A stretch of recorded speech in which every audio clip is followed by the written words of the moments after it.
audience. We could feel your energy. Girls? Nice. Do you guys want to ask us a couple questions or any comments on what you saw today? And I love having the kids here. What was your favorite song, or what did you want to ask? I like the first song. The first one, that was the Banana Boat Day-O song. A lot of kids know that because it was in the movie Beetlejuice, right? Is it? Or do I have that wrong? Yeah, right. Yeah, and then there was remakes of it too. And of course, I'm an old-fashioned girl. I like the Taj Mahal original version. Some of the offshoot ones are like, oh gosh, that would make Taj Mahal probably roll his eyes. But what was another favorite? Anybody? Did the moms like On Children? That one gets you a little teary-eyed, choked up, doesn't it?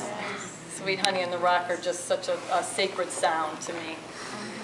And which one did you like? I like the song. Oh, do you? You like the veils?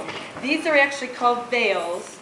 And when we're coming through, like on the Stevie Wonder song, where we're coming through over there, you should be reminded of Muslim women in the East that are veiled up. And then the move that we accompany with that, I'll show you without the veil, this is called the camel.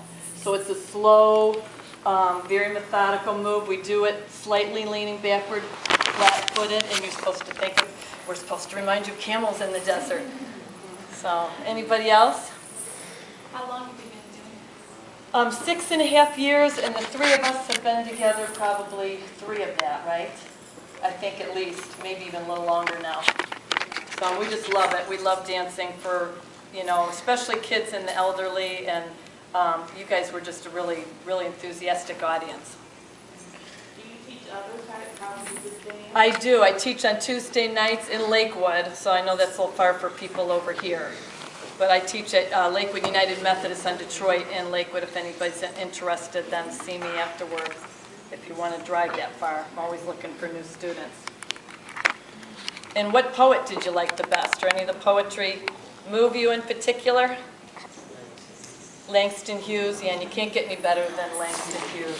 And years ago, I was fortunate, I don't know if anybody else, Palace Theater, I think it was about maybe 5 or 6 years ago, had a Langston Hughes event that was all, did you remember hearing or seeing it? It was all Langston Hughes poetry, some of it was set to music, and it was phenomenal, so I'm really happy that I got a chance to get an opportunity to do that. And one more quick note while I'm thinking about it, Gwendolyn Brooks, I just found out, one of my good friends that teaches English at Tri-C Eastern Campus, the last time I was over at his house, he showed me, I'd seen that he had a Gwendolyn Brooks collection of poetry, but I never took the book off his shelf and looked at it close enough, and here she was a guest speaker at one of the college professor events that he went to, and she signed, he had a signed copy of her book. So I thought that was really cool. Which one did you like the best? Stevie Wonder?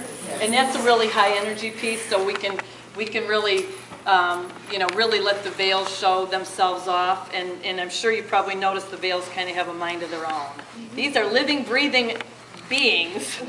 So sometimes they're naughty and you're doing a matador or something like this and you come back and it's all over your face and you can't see, or it ends up in the wrong position. So I always